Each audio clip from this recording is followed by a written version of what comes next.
جلسے افادیت سے خالی نہیں ہے، مگر ہمارے مزاج میں جو اس وقت تبدیلی کی ضرورت ہے، ہم جلسے سے وہ تبدیلی لے کر نہیں لوٹ رہے ہیں۔ اگر ہمارے خیالات میں شفافیت ہو، اگر ہمارے احساسات میں بزرگوں کے احترام اور اہل علم کے ادب کا جذبہ پروان چڑھنے لگے تو واقعتاً جلسوں کا تقدس سینوں میں محفوظ ہوگا، اور یہ جیسے بامقصد جلسے کہلائیں گے، ایک بڑا طبقہ جو ہم سے لگا ہوا ہے وہ ہم سے قریب ہوتا ہوا چلا جائے گا۔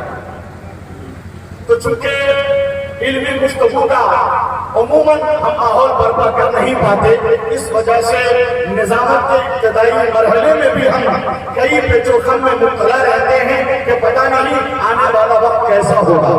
میں گزارش کر رہا ہوں آپ حضرات سے، جتنے بھی باشعور اور حساس قسم کے افراد رہتے ہیں، دانشوروں کی موجودگی ہے، ایک مرتبہ مجھے مسلک اعلیٰ حضرت کا نعرہ لگانے کی اجازت دے دی جائے۔ کیا خیال ہے؟ کسی نعرے سے ایک انقلاب برپا ہوتا ہے، کسی نعرے سے بنجر زمین پر پھول کھلتے ہیں، اور اسی نعرے سے ہمارے جذبے میں عشق اعلیٰ حضرت کی ایک نئی حرارت پیدا ہوتی ہے۔ تو آپ سارے افراد مجھے اجازت دیں کہ میں نعرہ تکبیر و رسالت کے ذریعے تمام تر علماء کا استقبال کر لوں۔ بولیے نعرہ لگاؤں میں؟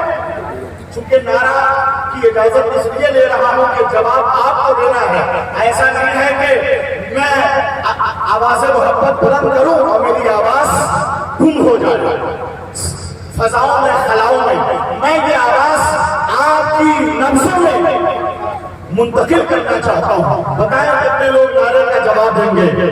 جب تک کہ اعلیٰ حضرت کے نام کا نعرہ نہیں لگے گا، چاہے پہل نہیں آئے گی، چہرے پہ دلاویز مسکراہٹ نہیں آئے گی، اور ایسا نہیں لگے گا کہ ہم عشق کی سرحد میں داخل ہو گئے۔ بولیے میں نعرہ لگاؤں؟ نعرہ تکبیر۔ اب مجھے زیادہ تبصرہ کرنے کی ضرورت نہیں تھی، میں حالات کا جائزہ لے رہا تھا، آپ کے کتابی چہروں کو پڑھ رہا تھا۔ آپ بھی سوچ میں گم رہے ہوں گے کہ کہاں کی تمہیدات کو اس وقت نظامات میں شامل کرنے کی صحیح کی جا رہی ہے، چونکہ پڑھے لکھے دانشور اور ائمہ اساتذہ فضلہ بیٹھے ہوں تو پھر ماحول شناسی اور پھر ادبیات کا وہ گوہر اور جوہر جس کا انتظار آج کے عہد کے جلسے کو پیش کرنا پڑتا ہے، تو نعرہ تکبیر و رسالت سے اپنی محبت کا بھرپور طریقے سے اظہار کریں۔ نعرہ تکبیر۔ آواز ابھی تک سمجھ میں نہیں آئی آپ کی کہ کیا کیفیت ہے اور کیا آپ کا موڈ ہے، کیا مزاج ہے۔ میرا یہ کہتا ہے کہ ہمارا اس کے نظریے سے اتفاق نہیں، رضا کی جس میں طلب اور اشتیاق نہیں، لگا کے دیکھیے محفل میں نور برسے گا، رضا کے نام کا نعرہ ہے یہ مذاق نہیں۔ میں تو ابھی جائزہ لے رہا ہوں، اتنے نئے نئے اشعار لے کر آیا ہوں، پہلی نظامت میں ذرا سا آپ کے چہرے کا تجزیاتی مطالعہ کر لوں کہ آپ کی کیفیت کیا رہے گی اور کس مزاج اور کس فکر کے افراد یہاں تشریف فرما ہے۔ نعرہ لگائی کے نوجوانوں کی میں توجہ چاہتا ہوں، شرکت چاہتا ہوں۔ نعرہ تکبیر، نعرہ رسالت، فیضان علم کانفرنس، مسلک اعلیٰ حضرت۔ اشتہار میں جن شخصیات کا نام ہے فتویٰ شورا کی صورت میں، وہ سب کے سب تشریف لا چکے ہیں۔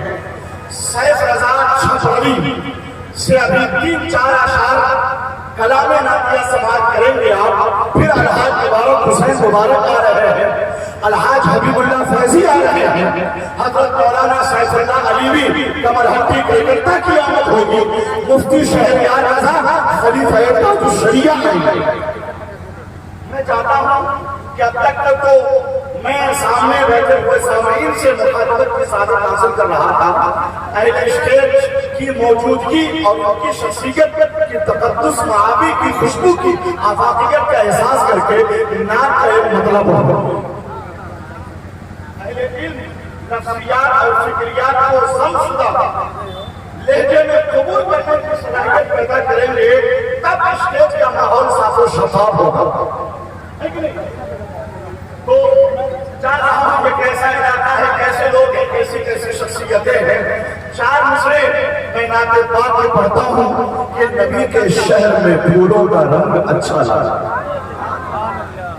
نبی کے شہر میں پھولوں کا رنگ اچھا لگا, نظارہ باغ کا تتلی کے سنگ اچھا لگا.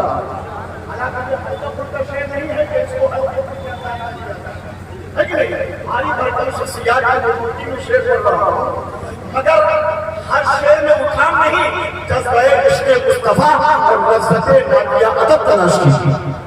نعتیہ ادب کی لذت تلاش کریں گے آپ تو پھر آپ کی نسلوں میں انشاءاللہ نعت نبی کا شوق پروان چڑھے گا.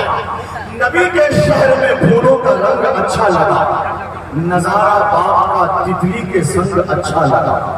مدینہ آ نہیں پائے اویس ماں کے لیے, رسول پاک کو ان کا یہ ڈھنگ اچھا لگا.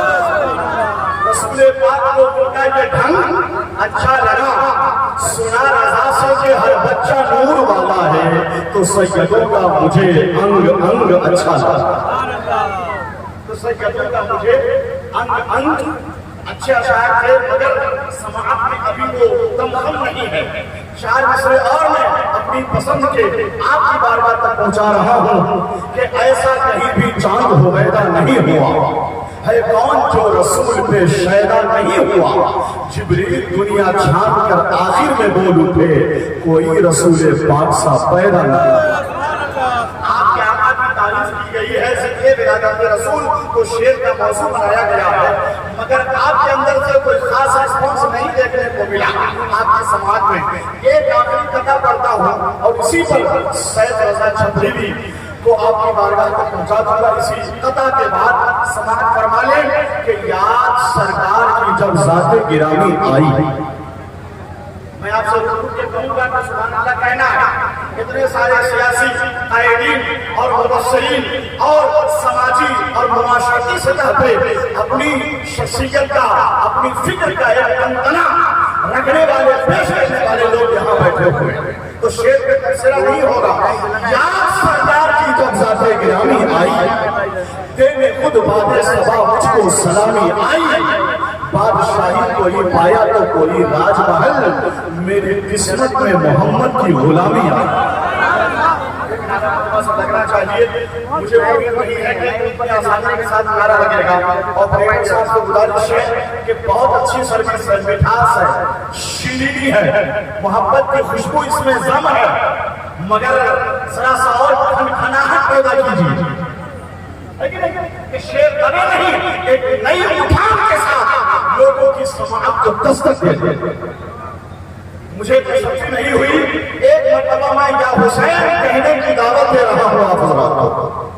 جو نوجوان ہیں انہیں کہ ہاتھ اٹھا کر یا حسین بول کے بتائیں.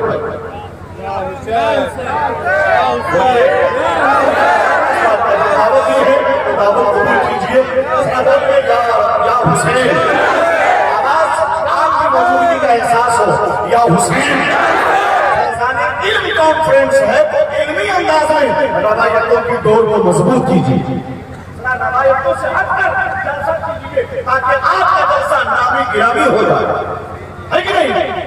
جہالت کا پردہ چاک ہو جائے, علم و ادب کا ماحول برپا ہو.